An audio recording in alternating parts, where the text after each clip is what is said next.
Ladies and gentlemen, this is Wrestling Chat with Friends. And no, do not adjust your screen.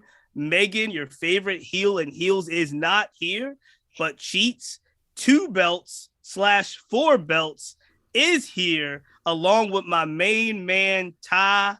Ty, how you feeling? Yo, you've been on every single one of these shows. You have not missed a show yet.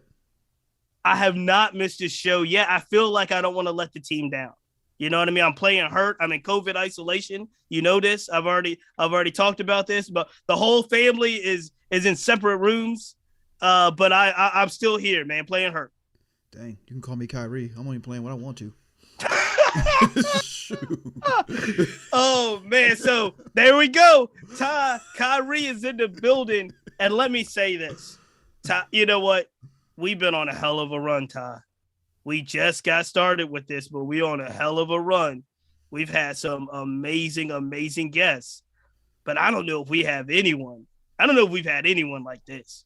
This is exciting. This is exciting what we're about to do. It's main event status?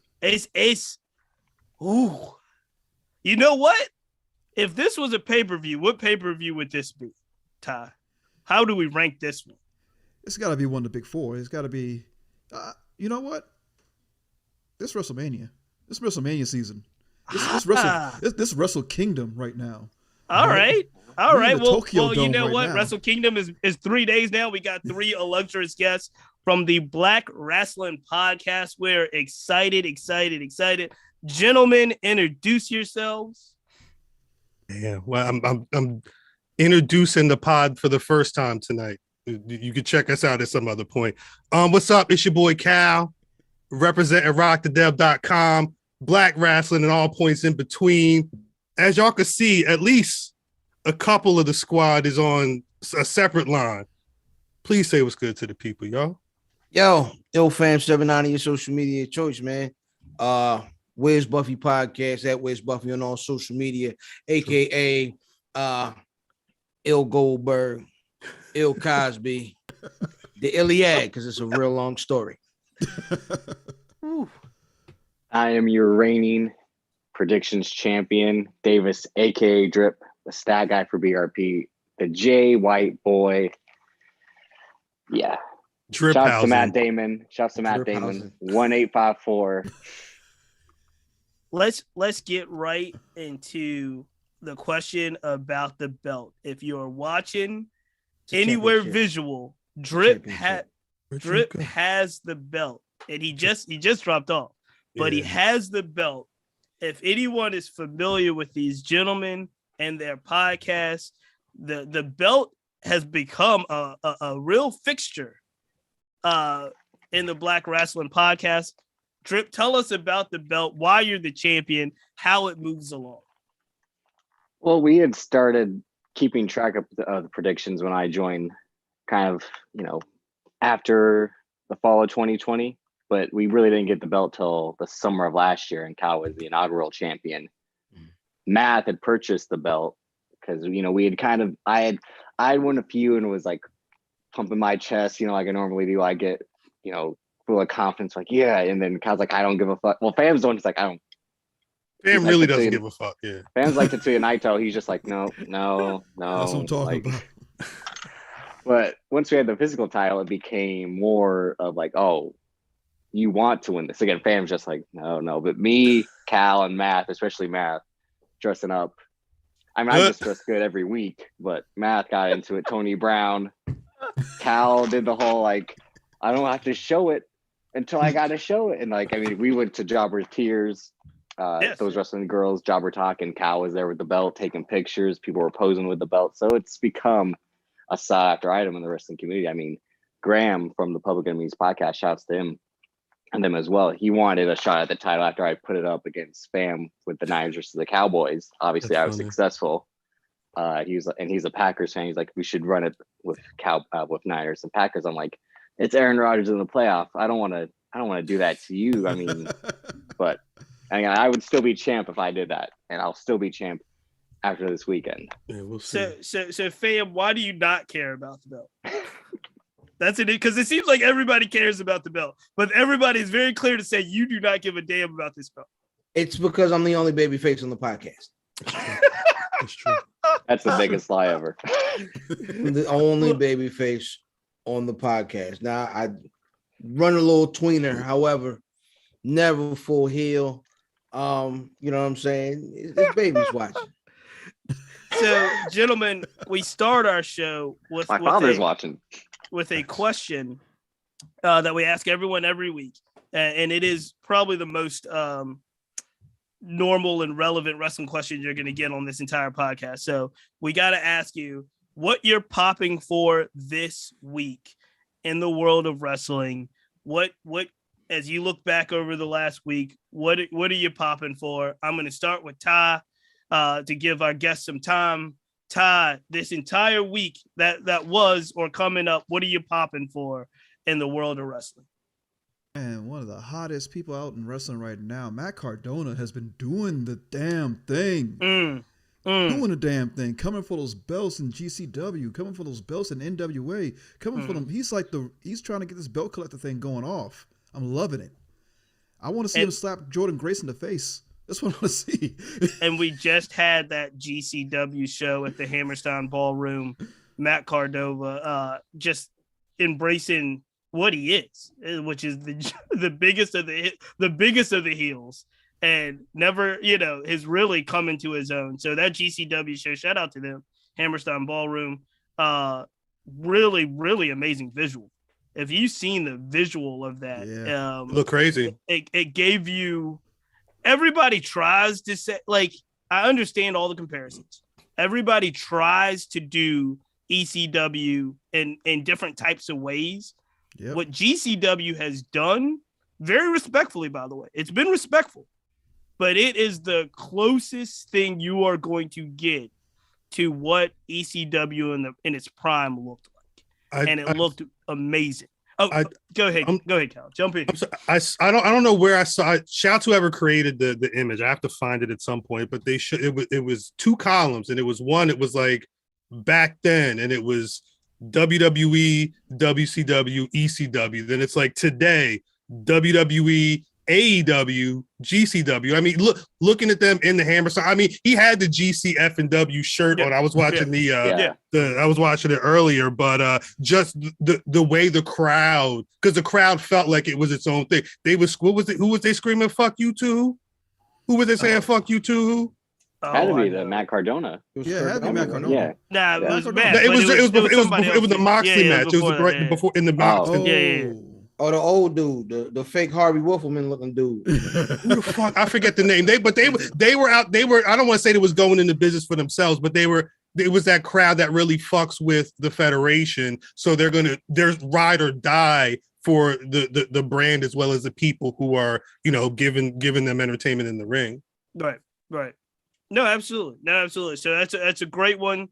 Moving up. Let's go around. Fam. In the world of wrestling, what were you popping for this week? Forbidden Door promos. Oh, like that. There's been a great deal of folks mentioning each other, cross brands. Most notably, of course, we got Seth actually calling Moxley and not Dean, which I thought was dope. Just everybody's mentioning everybody, and I saw a piece of an interview with Miz this week, where he said that MJF isn't a less popular Miz. He's a he's a amazing pro wrestler who can do promos, and he's only 25 years old. He's way more advanced than he was at that age. But basically said he's his own man. Don't do the whole Look, I know we're wrestling heads. So hip hop heads. I know we're hip hop heads as well. So it reminded me of that whole a Ghostface type guy saying, "Don't say I sound like Action," and vice versa. It was one of those type of moments where it was like, hey, they're their own individual. There might be some similarities, but they're their own person. So eventually, what's going to happen then is that MJF's gonna step out of line, and Miz is gonna be talking over some Harold Melvin and the Blue Notes, talking about he's gonna cut some bacon. And said, "Look, I'll let you live. So, let's go with I don't know if we got it. Cal, what were you popping for this week? I wasn't planning on watching AEW this week. And I wasn't Beach Blast. I didn't know it was beach, whatever. I didn't know they was Beach at the break, beach. yeah, In Cleveland. In Cleveland. Makes no sense. But I also wasn't some beaches in Cleveland. I also Black wasn't beaches, expecting white beaches. this. He kept going. I wasn't expecting to care about a Cody Rhodes match, but when I saw Cody and Sammy on top of those ladders, and Sammy said, "Oh, we about to hit this cutter right now," and he flopped like a fish. They did. That shit was hard though. It was much better than Sammy doing that. The flip, the Jeff flip Hardy spot. Yeah, that looked the swanton didn't go well, but ugly. But the cutter went great. The cutter went great. Sammy Guevara. I saw there were some people talking about. Was it fam? It was you and Phil, right? Y'all was talking about. Somebody was talking about how stifling Jericho has been for guys like Santana and Ortiz and Sammy Guevara and. Hang on, but Sammy Guevara can't cut a promo without cue cards. Let's relax. I'm like, is Sammy Guevara being held back? But that's fine. Drip. He doesn't have to. I like Drip. He likes Drip. So as long as he can get some bars off. If he got to be the new sign guy, Dudley. Bitch. He's just going up to a guy and calling someone an asshole. He can't talk. No, but guess what? I didn't have to hear him talk before the match, and he was my favorite match of the night. I didn't need the cue cards thing either. I don't think I need to hear Sammy Guevara talk. He's going to go in that ring and do the damn thing every time. Right now, that's really all I need from him. So cue cards, whoever the dude, LEO, whoever had the mask on, I don't care about none of that shit. But Sammy in the ring, Fuego del Sol. Give me that Sammy Guevara bell to bell all night. So we did a rate the wrestler on every episode. We might not do it tonight because we might not have time. But on every episode, we do a rate the wrestler, and we use the source. You know how the Source magazine, the Hip Hop Bible, has the 5 mics. Right. We use the 5 belt method. Okay. And so we do in ring mic work and personality. Sammy Guevara was one of our first. I actually was very high on Sammy. Ty, very low on Sammy. Very low on Sammy. And he fell in between. That's the obvious thing. He fell in between. I was high on. Drip, what were you popping for this week? It was tough to figure out. There's a whole bunch, but I mean, I really think I got to go with AJ Styles, still showing that he's AJ Styles. I mean, it's been, the 2000s, the 2010s, and now we're in the 2020s. And he's still the phenomenal one. I mean, he might be a little bit slower. He might be weathered, but he can still do it. He's amazing. That you know what? That is a great what we're popping for this week. Man, that's exciting. I'm trying to think if I should go AEW or go back to the Indies. You know what? I'm going to go both. No. I'm going to go back because I like what Kyle said about the conversation that a lot of people have been having about is Jericho stifling members of the Inner Circle. And they're doing something now with Santana and Ortiz, Pride and Powerful, that I actually really like in AEW. They need to give those boys a real run. They need to give them a run, give them a title, give them that shot. And I think they need to get from up under Jericho to do it. And I think this whole Jericho Kingston, you're holding these boys back. I think that I love this angle. I don't know if they're gonna bring it home. I don't know if they're gonna lay in the plate. But if they are able to elevate Pride and Powerful, give them not to mention Santana was just on Terminus a couple weeks back, which got me real excited. He's going to go with Jonathan Gresham one-on-one at the next tournament show. At the 24th. Yes, but Santana and Ortiz, I love everything they're doing right now. I want them with Kingston. Do they have enough dance partners in AEW? Santana and Ortiz, absolutely. Their tag division has the talent. It's just AEW has. I think. I don't know, Ty. What you think? I think the biggest problem with AEW is that they don't have enough television hours for the talent that they have. Look, I think if you give them more television hours, it will turn into a third hour of Raw, which nobody wants. It probably will. The interesting thing is that talent is you've already starting to see it. They are going to have not WWE level, but they're going to have contract expirations over the next 6 months that will, I think a lot of people are going to be upset, but I also think it's going to thin the herd in the sense of how they start to make their placements. I think the short answer to your question is that tag division at AEW has enough dance partners. Do they utilize the dance partners that they have? They got folks under contract. They ain't been in TV in weeks, and they just found Jay Lethal from when they signed them. I think Swole gave them those directions. Right. I think turn left, just keep going. Right. I said this a few weeks ago, but what sucked about Phoenix dislocating his arm was I thought we were going to get Santana Ortiz versus Lucha Bros next and run back the feud that they had in Impact. It was kind of most obvious direction after them and FTR had their feud. I think you're right, but I also think the best thing, they wouldn't have done it for the belt. The belts are going to be somewhere else because that's how AEW does. However, the interesting thing about that particular feud was that feud doesn't need the belts the same way. They also heighten it, make San Ortiz need that to again. They need to be those guys to become champs to solidify themselves. Right, I think so. But that's the end of the story. I think the belts are the end of that story. I think the matches are going to be the story in what they do because they get busy. They get busy, gentlemen. Let me.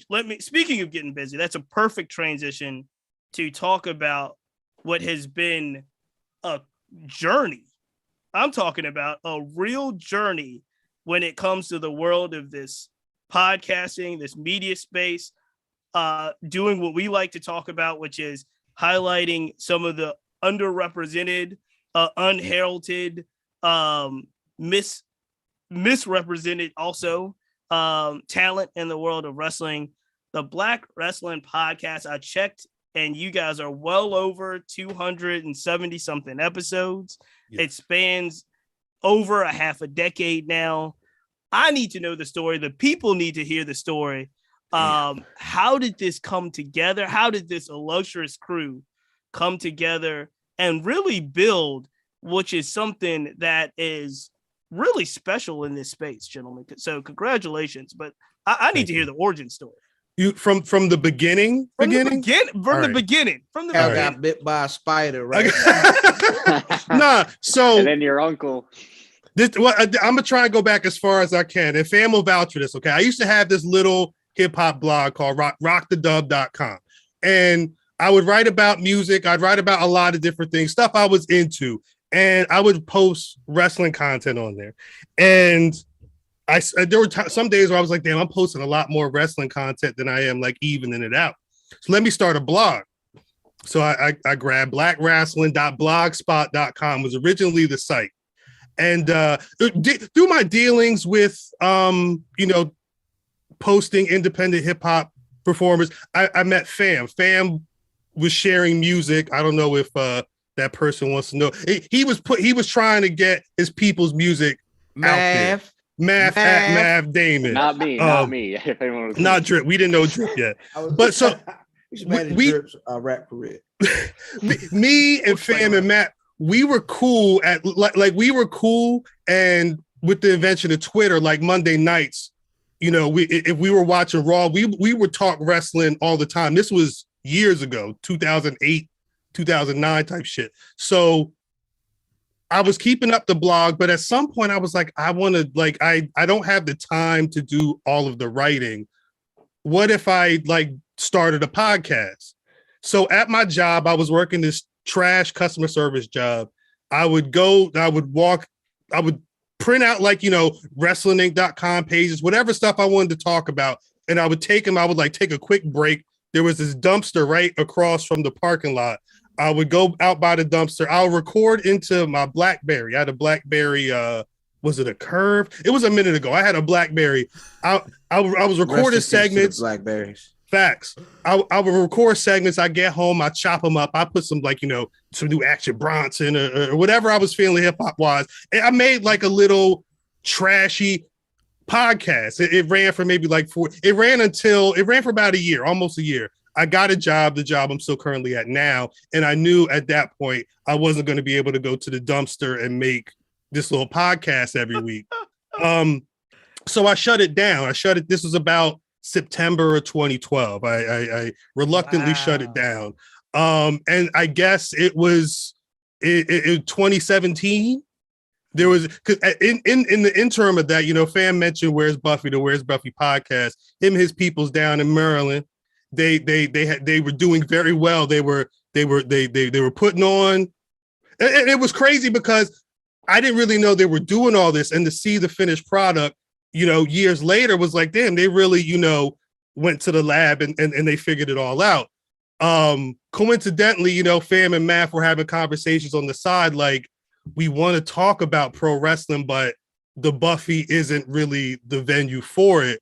And Fam is always the idea man, and Fam hit me one day. He was like, yo, what would you think about either having us take on the Black Rasslin name and do a podcast, or you coming on and us trying to figure something out?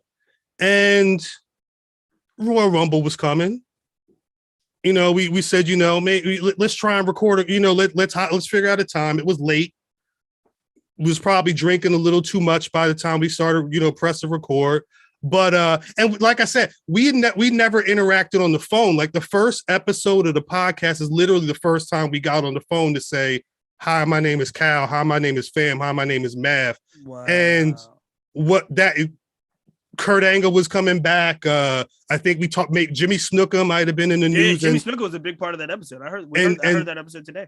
And the Rumble was happening that weekend, so we did. It's funny now that we have a predictions title, because really this iteration, again, I call it season 2, and season 2 is much better. Season 1 is cool, but they had a lot of work to do, so we got to season 2, and it's much more high quality. But we've always been about at least tracking pay-per-view to pay-per-view. So it's been 3.5 years of just Fam, Math, and myself doing an audio version. With the pandemic and Zoom and Skype, we were learning how to, we were at least interacting visually, but I think it was the summer of 2020 is when we happened upon StreamYard, and which allowed us to... Brian H. Waters. Shouts out Brian H. Waters at the Wrestling Realm, putting us on to that wonderful piece. Again, it is, whether it's Restream, StreamYard, whatever it is, it's just different skins on getting your faces and your audio out there on YouTube and Twitch, wherever you guys stream. And that started to pick up, and we would start to do lives, and we were starting to interact with what was becoming, as you guys know, a growing podcast community over the last couple, I guess 4 or 5 years at this point, realistically. And there was one particular pay-per-view Sunday we were watching on Zoom with Drip, and we did a live like days later. I was dead asleep. I don't remember what pay-per-view it was because I was asleep. That was Backlash. That was the greatest wrestling match. I fell asleep. I definitely fell asleep. We did a live, and I made a joke after the live because Drip was in the chat, just like, giving stats. He was like, interacting, talking to us, whatever. Then that week he gave us like stats. He gave me an iPhone note screen grab of just, the stats that he took from listening and interacting with the podcast.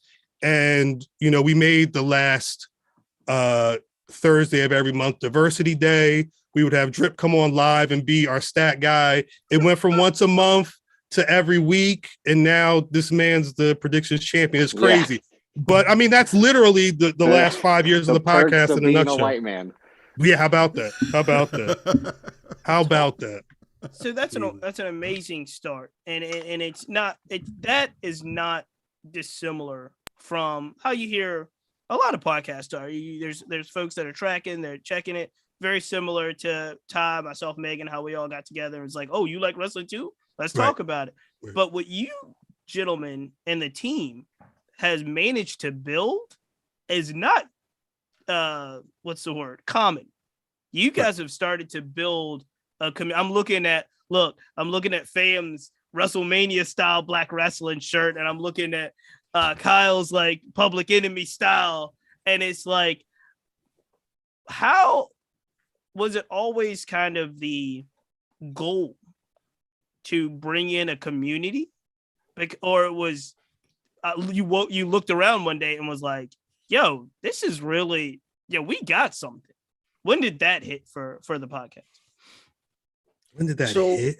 I kind of think it kind of morphed into like a voice of the voiceless thing. It started like that too. You know what I'm saying? Because there's definitely an underrepresented, like, I didn't, like, you get, when you're coming up as a kid, like watching wrestling, there is a stage where everybody watches. Then you're that weird kid that still watches, right? And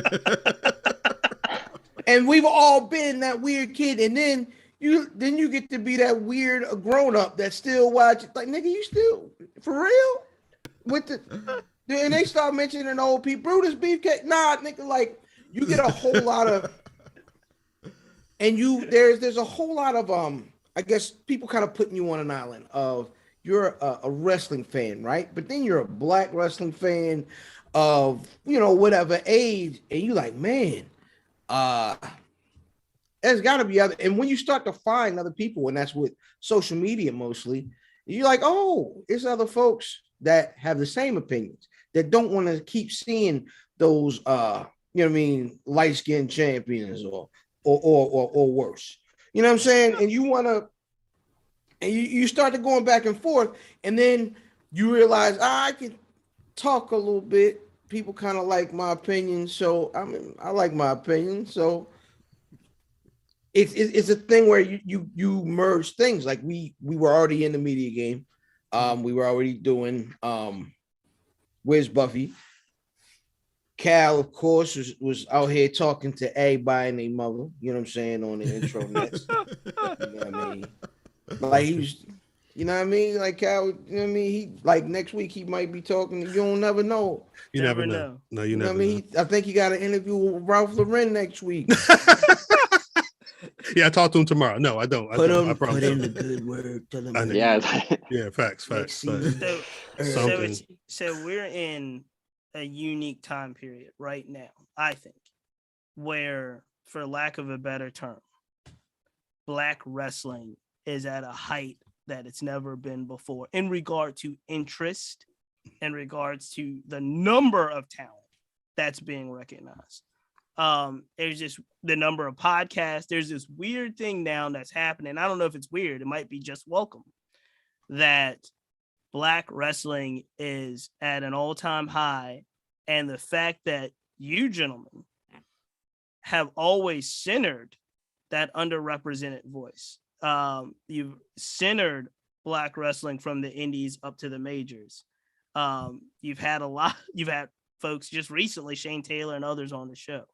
So the question is, how are y'all embracing this? Because it's one of those things where it's like, we've been talking about, like, there's a way where, honestly, you guys could be resentful in the sense that's like, oh, now everybody's catching on. We've been talking about this for a minute, but now everybody wants to talk about black wrestling. That's funny. Or it could be right place, right time. Like, this is our moment. Let's seize this moment. How do y'all look at the idea that black wrestling in particular is at an all-time high with fans? Seems like that's an all-time high with talent. And this is something that you have based your history on. I love it. Part of starting the blog itself, because I didn't want to just post all the wrestling. Like, I didn't want it to be my favorite stories from the dirt sheets in one place. It was really designed to highlight what was going on with black folk. You know, I've done different series where it was like all the black people you saw on SmackDown this week, and it'd be like 3 matches, or it'd be like 2 matches in a segment or whatever. Or highlighting stories like, RIP New Jack. You know what I mean? I remember not really. I was, for some reason, I was following New Jack on Facebook. I don't remember how I even knew that he had a Facebook, but he would just go on rants about whatever female former worker he was dealing with at the time. And nobody would report on this stuff, or you wouldn't really see that many spots report on it. So you had to have an outlet for that.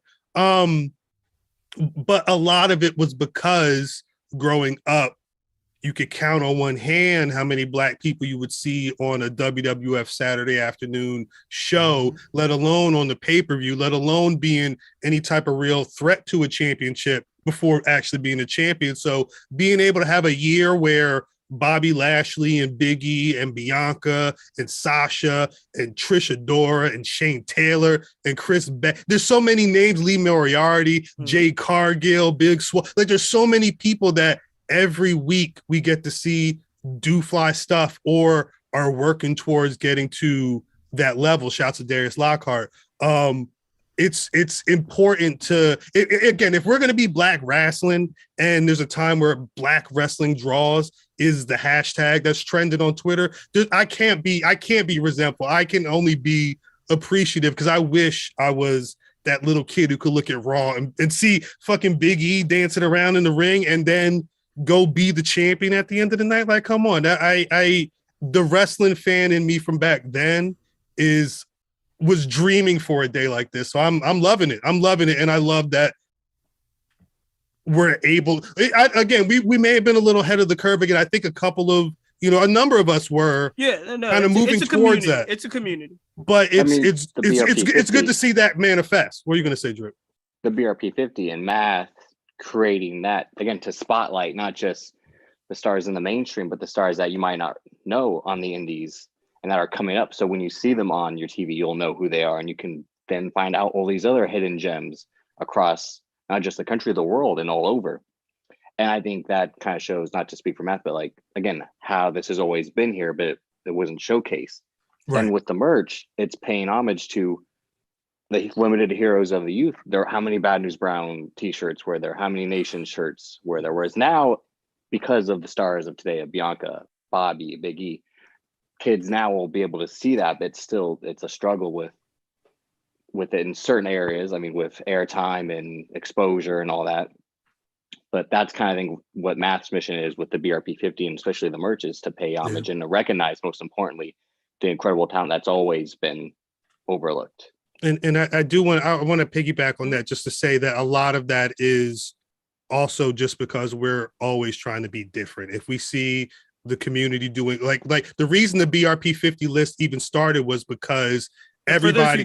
For those who don't know, explain the BRP 50. The BRP 50 every Juneteenth will be going on, the 4th annual this year. We drop our 50 list of the best Black professional workers currently in the ring today, currently working in the ring today. Indie, mainstream, men, women, we don't discriminate, LGBTQ, everybody is represented. If you're a dope pro wrestler who's active in that calendar year for our ranking, you're on the list. We did that because we saw a lot of the community, everybody around Black History Month, we're going to post Black wrestlers every day. We want to talk about Black wrestlers all the time. So I'd done that before, and we kind of, said, we'll step back from that. We've done a couple of other things on the podcast, but the BRP 50 outside of the merch is really the first thing where we were like, we want to do something. We wanted to make plaques. I don't know what these other institutions do, but we had big plans for that inaugural year. And as it's growing, we're adding on. The way it looked this year is going to be way different and way better than what you saw last year, which shitted on what it looked like the year before. So in Juneteenth 2022, get ready for that. You was going to say something, fam? I think just for us, like for me, it's really been a selfish thing.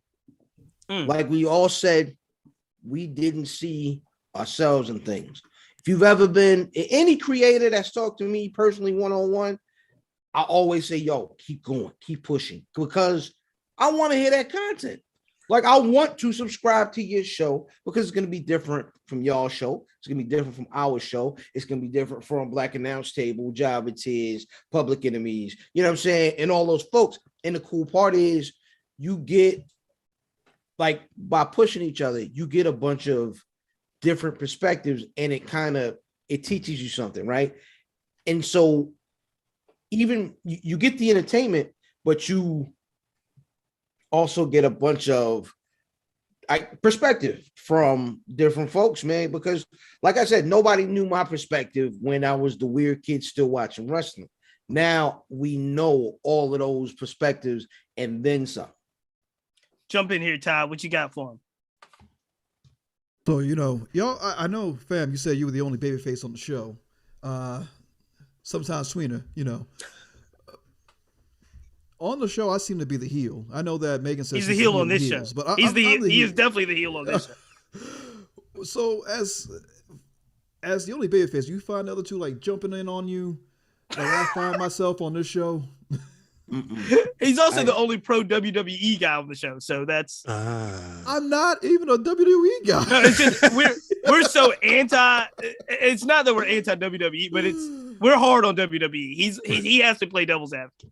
I always tell people it's the reason why you hear so much dumping on WWE from both the folks who lean AEW and the still loyal WWE fans is AEW folks are still in that honeymoon phase. Oh, you know what I mean? She still wear the little outfit sometimes. You know what I mean?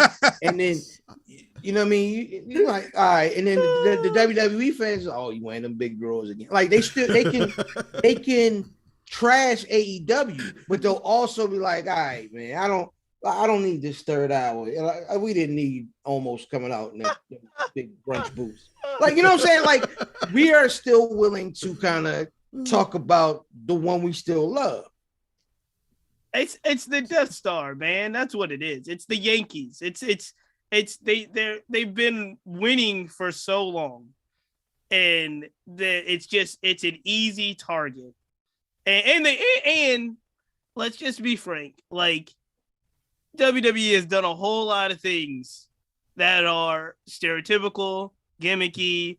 I'm not convinced that the McMahons are great people. That I don't, you know what I mean? I'm convinced that they are not. However, I'm also sure that the son of the billionaire that runs the other guy, the Khan family, right? Too. Like they're all scumbags. Hey, he told Big Swole that he's a minority. He can't be racist. He told Big Swole we got two non-white people. Him and another. Yeah, we got two brown people. Right, running the show. You start to know the exact amount. I understand. He said me and my homegirl. That's what he said. Right, Ty, what you got? I mean, piggyback on that, inside the chat, you even put in there, or it was either you or Megan, why Hook got more single wins? I did. There was that graphic. So the graphic, black roster. So the graphic came out this week that Hook is 4-0 on AEW television, and that is more single wins than any single black competitor in all of AEW. And the interesting, so. It's one of those things where you look at the first night she wore them other drawers. Right. I see it right now. It's one of those things where you look at the list and you say, man, they do have a lot of black talent because they show them all, men and women. Yeah. And then you realize that none of them have 4 single wins. Yeah, they're all down there. Scorpio Sky got 4 wins. Dante Martin ain't got 4 wins. But Jay Cargill does. On television. Oh, yeah. Jay Cargill got that belt.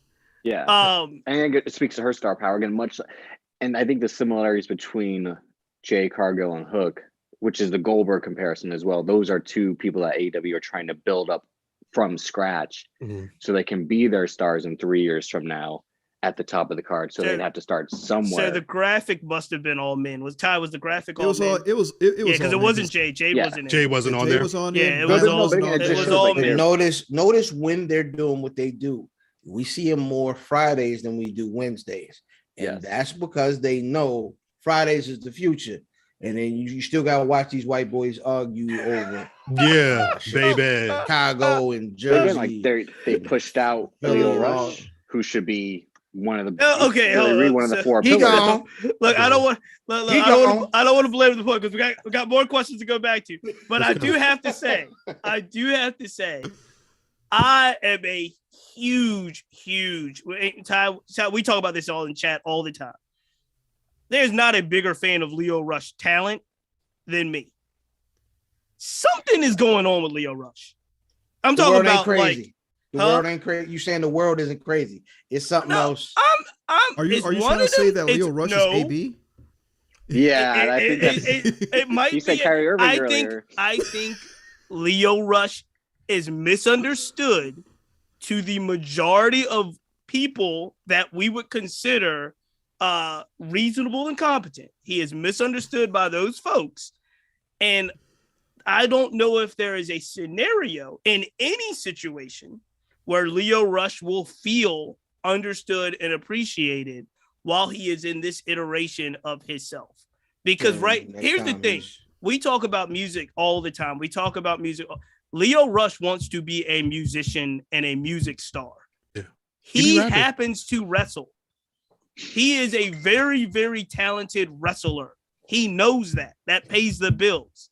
If Leo Rush could make money doing his music and not having to worry about ever putting on wrestling boots again, we would never see Leo Rush in a wrestling ring. Someone tell Leo Rush that rappers don't make good money. That's a good point. That's a good point, actually. A very good point. I want to be a paid podcaster, but I still got to work by fucking 7 to 8. And Leo Rush works. He's gonna be a Terminus. He was just in New Japan. But the thing is, and I know this from good authority from somebody that follows wrestling much closer than I do. I think New Japan wanted to make Leo Rush a very big star. And I think asked him for a year. It might have even been 6 months. They might have asked him for a year or 6 months. And Leo was like, nah. I got to go on tour. Nah, yeah. Was that the first retirement? I don't even know if that was the first. That's like the second or third. That's a second. I mean, the man. You're supposed to have a career-ending injury. He was, but he's back. He's wrestling. He's going to be at Terminus. I know Leo Rush is extremely talented. I also think Leo Rush is extremely misunderstood. I mean, how many people from DC and Maryland do you know got sense? We ain't got much sense. I'm from Prince George County. I'm from PG County. I'm from Oxon Hill. I know we ain't got no sense. Nah, them Oxon Hill niggas ain't right. You said y'all a different breed. Yeah, nah. But hey, man, next time you swing by the outlets out there, holla at me, man. Gentlemen, what is the future? What I know, because we're running up on time, and I know you guys got a whole lot to do tonight. We are so excited about what you built. And now that y'all are in the position that you're in, what does the future look like for Black Rasslin? Like Drip said, maybe getting some type of consistent chicken to help further the cause, as well as make us feel a little better about spending so much time investing in these rich people that don't really care about us anyway. They care. They care. Do remember we got that they care about you. Hold on. That's a whole story. What happened? So you see that? If you would we gotta hear Drip, this. If you would remove that title that we have. Oh my goodness. Yeah, Drip. Can you please put your title down for a second? You show us the shirt you got on, right? So somehow, some way, this piece of Black Rasslin merch found its way to a young lady named Sasha Banks, who posted it on her IG stories on a Sunday morning. Happy birthday, by the way. Happy belated. Yeah, she just had a birthday. And 30? Yeah, 30. Exactly. And 30. So, we had the wherewithal to go ahead and, because they weren't on sale at the time. Yeah, I don't know if y'all can see that. That's heat. We can see that. This was Thunderdome era. This was a Friday. We got that on a Sunday, or we got that on like a Saturday. It was Sunday morning. It was a Sunday morning. It was a Sunday morning. The sales went through the roof. The Sasha Banks effect is real. That's what happened. The picture went up. We shared it. We just happened to be taking pre-orders. Shouts out to the pre-orders being done, but then that Monday morning there was a nice email in the inbox saying, "Hey, we saw all this stuff. Take it down now." And Big Cartel was like, "Yeah, we don't want no problem." So we said we sorry. And but yeah, that happened. That happened. Yo, that's a first. We can no longer sell this one either. This is all. Yeah, no, yeah, that one got dropped too. Yeah, they went through all the images. Was like, that one is no more. That one is no more. You're cool. That one is no more. The infamous Hogan X hoodie, perfectly okay with them. Yeah. That's crazy. Yeah, shouts out to the Red X. But I will say, if anybody's interested in any of this merch, we don't have anything right now, but cheap plug at Black Rasslin on IG, spelled just like this, no spaces or anything. That's usually the first place you'll see any type of news on any type of new merch or anything. We're gonna let you get all your plugs off in just a little bit. Is shipping tomorrow. We're gonna let it all get off, but Ty, because again, we're running on their time, and we don't want to be disrespectful in any way. Yeah. What you got? We got give us one more for the crew. You got anything else? All right. You know what? I'm going to ask this question because I got to be controversial. Ask it, Ty. Titties. I'm sorry. Brace yourself. No, not titties yet. No, it's not going to be that controversial. It's not going to be that controversial. I ain't Jimmy Crockett over here. But we all about black wrestling and everything. Who has been the worst? Muth. Yeah, Muth. Yeah. And that's Ty's man, right? You're a Moose fan. Really. Yeah, but not really. Can I? He talks like a Mike Tyson. He talked like that. He talked like the dude, the one ref, the one NFL ref, to be like, first down. Yes. That's correct. I got one for you on the way out before we do some quick rapid fire. So we were talking about, obviously, a fan of hip hop. I'm also a fan of sports history. Big Negro League fan, big baseball fan. There was a time period, obviously, pre Jackie Robinson, that we obviously had a ton of black talent in the Negro Leagues playing on their own. Obviously, it was not the quality standard anywhere close to professional Major League Baseball. That was the whites only. However, what we saw was by the major company, you can follow me with the analogy, by the major companies of the world accepting black baseball players, it ultimately ended the Negro Leagues. Negro Leagues lasted 2 or 3 years and they couldn't keep up because all the great black talent went to the major leagues, right? We're in this phase now where we have a lot of black talent, the most that we've ever had in the indies, with name recognition, making money. You mentioned Darius Lockhart. Shout out Darius Lockhart. We got to get you on the show. He gave me the nicest turn down that anyone has ever given you on a show. But he said, he left the door open for the future. So we guys got to keep on doing good work for Darius Lockhart. But we have more talent in the indies than we ever had. And I think the idea, conventional wisdom-wise, is you want that independent talent to sign with either AEW, Impact, or WWE. However, by doing so, it may actually has the potential, especially if they do it with exclusive contracts, which they're not doing as much now. But it has the potential of draining that rich independent talent pool and impacting a lot of black indie talent. Where do you see that as a threat at this time? Or do you want talented indie talent to get locked up on the majors? Because it would be cool to see a Jonathan Gresham, Bryan Danielson type run. However, by doing so, what does that do to places like Terminus? Right. So where do you see that? I think it has to be. I mean, again, I think Jonathan Gresham is smart enough. I hope he's smart enough to where if he's making any type of moves, he's doing well with ROH, but if he were to make any other type of moves anywhere else, there would be some type of benefit. We saw Santana, show up at the end, and that got a lot of conversation. So I think it's the way it's handled. But you asked a question earlier, and it's kind of related to this, but just hear me out. You asked what the future was, and I was thinking about the future of pro wrestling.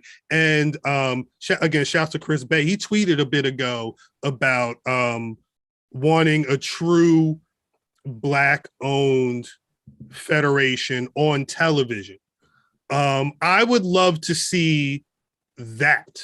I would love to see, because the even with the independent circuit, people still get burned out, and a lot of the time, these people they get burned out because they're doing so many different shows. I'm not taking bookings for a while because of XYZ. I would love to see a place where Black talent of different walks of life, different lanes in the Black diaspora are able to be themselves because they are people that understand them and know that, hey, a Billy Dixon may not get over the same way that a Lee Moriarty or something like that. You know what I mean? And there's not a lot of these major and minor companies don't know how to really work with the independents. May give Black pro wrestlers more leeway and give them more freedom to be themselves and work their gimmick the way they want. But for their future, it's more about giving them money right now, maybe even giving them consistent money. We need a place where Black talent can really feel seen and feel understood, because as we saw with the New Day, when they had the right writer on the right show, you're able to elevate that talent if you have people that know how to enhance it. And I don't think an AEW or WWE right now is giving any Black talent that freedom, that, like, not new. Big E has been proven. Bianca is proving herself as well. I don't think you can step in either of those places right now and get to that top spot being yourself as a dope Black talent. It's always something else. The interesting thing, you talked about like the Negro leagues, but current sports, I think, is telling us where things are going to go, because you see these, especially in the NBA, where you see these guys going where they want to go, right? So now what you do is you don't move. You can move to certain guys get signed, because that gives us a certain power or worth to Black workers in general. But what happens is when you start to see that, okay, this guy's a surefire bet, so is this guy. He can come and say, well, I'll come work for you, but I still want to go over here and get that Thursday, Friday, Saturday chicken in the Indies. So I think where things are moving and progressing future-wise is a lot of just self-empowerment by these workers. Is, listen, you look at what a lot of the queer guys are doing now. The queer folks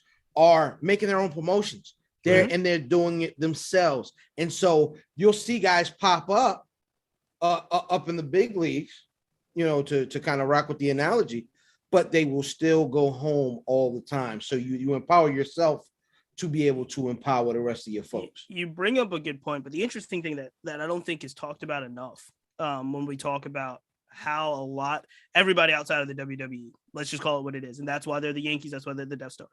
Everybody outside of the WWE, the wrestling marks have this thing where it's like, oh, it's cool, look at what the AEW is doing. They allow their talent to go here, do these indies, set up these wrestling. People don't talk about the fact that is not that was by financial necessity. People do have to understand AEW is not and I love AEW as a product, but AEW, this wasn't a goodness of the heart type thing.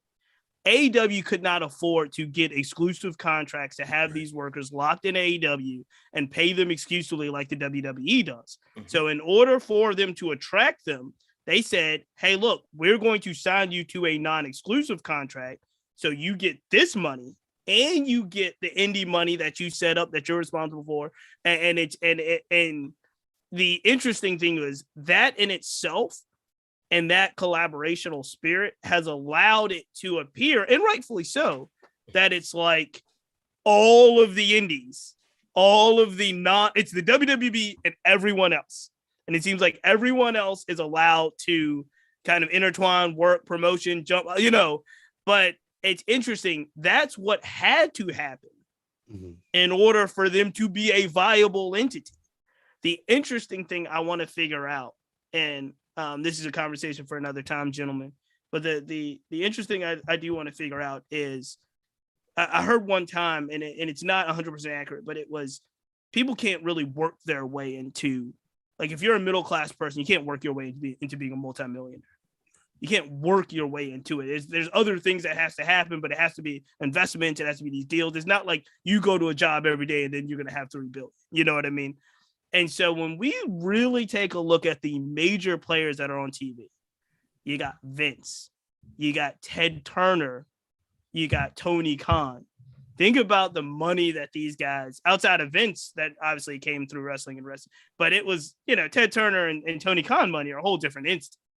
So it's like, I don't know if we can do what now. That's different. Michael Jordan, LeBron James will own a team one day.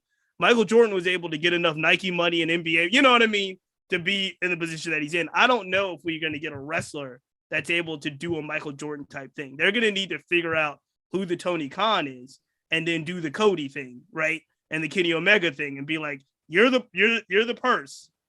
We can help do this. It's very interesting. Ty, I saw the wheels started. What are you thinking, Ty? Are we forgetting that The Rock? I mean, I know The Rock. I was just about to say that The Rock can get that kind of money.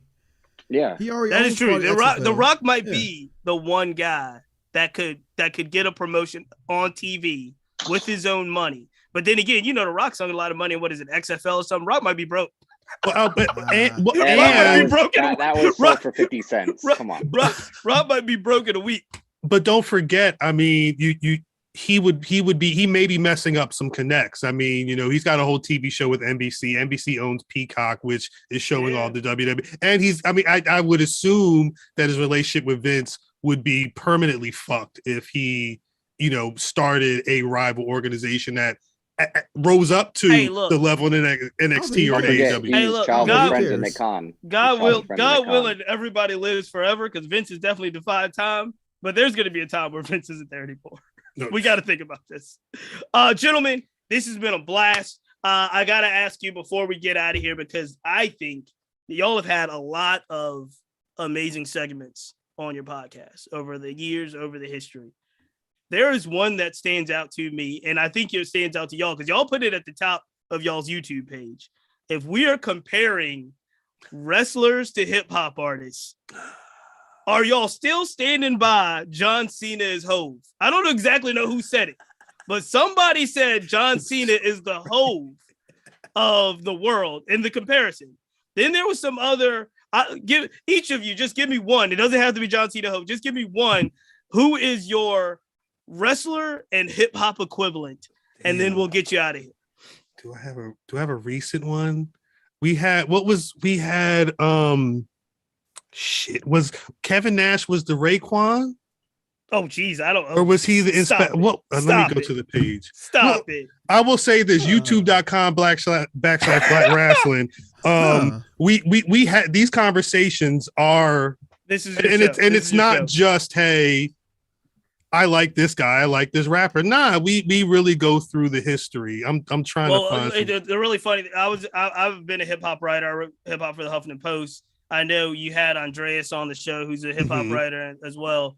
Andreas Hale, shout out to them. And then so this is the as Fam was saying, those cats that grew up and still watch wrestling, a lot of them have a lot of hip hop background. Those are the ones that were reading those sources, Unsigned Hypes, 5 Mic Reviews, and the worlds are intertwined. So Fam, are you still sticking by John Cena, Jay-Z? This is yours. That's yours. You own that. Yeah. I made that up.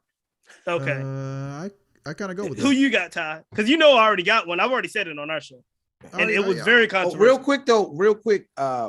Kendrick Lamar and Daniel Bryan. I like it. I see that. I can see that. Both can do everything in the game and took extensive periods off of the game and can really come back anytime they want. I like it. I like that. Drip, do you have one? I don't think I had said this. I came up with it after watching The Dark Side of the Ring, but I think Tupac and Brian Pillman kind of had some similarities. Okay. I see that. Upbringing. They were kind of the early to mid 90s, but getting gone too soon. And like, could they have survived in like going forward in terms of like their style? And Brian Pillman was injured and he was going to have to work a different style, but maybe he would have been a big star in the Attitude Era. Like maybe Tupac would have been a big star come 2000. Yeah. Getting in their own way. Yeah. Tupac is in mine. Austin. Tupac is in mine, but Ty, do you have one? Kyle, do you have one? I don't know. Let's see. Danny Brown and Leo Brush, because the one has to go away. What'd you say? Said Danny Brown and Leo Rush, because they all want has to go away. That's funny. That is funny. Do I have one for the? I don't. Do you have one, Cal? I'll give you mine while you're thinking about it. Yeah. So mine was Tupac and Becky Lynch. Mine here, I see y'all later. Y'all take it easy. Yeah, I'm getting out of here after that. Nope. It's coming out. No, mine, that's done. Mine was Tupac and Becky Lynch because, and I said it on the show. Hold on, this might be dope. You're not gonna like it. I'll keep going. You're not gonna like it because I said Becky Lynch in ring, not the best wrestler. I like that. I said Tupac on the mic, not the best rapper. I like that. However, their personalities have taken this whole life of itself that have cult-like followings that you can't say anything wrong about Becky Lynch, even though she's not a good wrestler. She's not the best wrestler. Or a great talker. And Tupac, I was like, Tupac's not even in my top 10 dead or alive as an MC rapper. I love it. Same. However, I understand the personality that Tupac's an amazing personality. So Becky Lynch is an amazing personality. They are not the best at what they're supposed to be doing all the time. Becky Lynch isn't the best personality. She's not. But I think she's an amazing personality. I think what she's doing now with the Conor McGregor and the fur coats and that she's stuff. Macklemore. She had one hit. Oh shit! Here we go. That's what I'm talking about. You. I'm sorry. Yes. Yes, that's mine. Drip is Macklemore. That's mine. That's my rapper equivalent. Yeah. I think that's the first time someone's ever said that to me. No, that's funny. That's where I was on the Tupac Becky Lynch. And when I said it the first time, I got heat. I got heat the first time. I'll get heat this time. So I like it. I just don't like the fact that you think that Becky Lynch has an amazing personality. It's all good. It's all good. Becky Lynch is, a personality that has in no movies. Tupac was in a couple movies. He's great. No, Becky Lynch is in like the Marine 5 or the Marine 6. Jesus. They don't compare to He just said no. I love it. I love it. Said no movies. I love it. I'm saying, I love it. IMDb would say those are movies. All right. I got Terrible. All right, so we got to put Becky Lynch be on movies that go straight to Tubi. we got to put our friends over. We got to put everybody over. Where can everybody find the Black Rasslin Podcast? Where can they join the community and be a part of everything you guys got going? Blackwrestling.com is the website. At Black Rasslin on Twitter, Instagram, and Facebook. Yep. You can find the Black Rasslin Podcast on Spotify, Apple Music, literally wherever you can find your podcast. We should be there. Shouts out to the Daily Smart. They added us to the discussions tab recently. There's a lot of dope podcasts over there too. Most importantly, youtube.com/Black Rasslin. We'll be going live tonight. We'll be going live tomorrow. We drop episodes every week. Hopefully we get some more. We're working on some other things to be coming out on the YouTube. We trying to bring more of that. We trying to level up in 2022 because we see y'all and we see the competition out there and that I need, that's fuel. I got to eat. I got to, and y'all's food. Everybody. We appreciate it. That's Ty. What's our match? We got a match to take us out on. What's the match we got to watch? We got a match. Let's see. Go and see. I think it's happened in 2014. I want to say the 1-2-3 Kid versus El Generico, aka Sami Zayn, over in Japan. One of the best matches you're gonna see. I can find that on YouTube. I believe so. Yeah. And then after you watch that, watch Daylight and Charlie Clips. You know what I mean? Okay.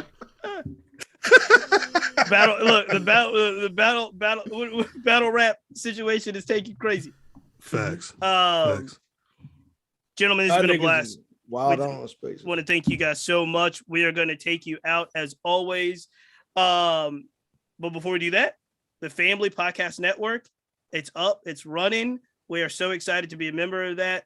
The newsletters are coming out. So visit thefamilypn.com, sign up for the newsletter, get everything that you can with all the shows on the Family Podcast Network. So shout out. We had our first family gathering this month. Be a part of what we got going on over here. We really appreciate it. And with that, Megan Hill and Heels, and shout out to her as well. We're going to take you out as we always do with the 3 count. 1, 2, 3. We are out.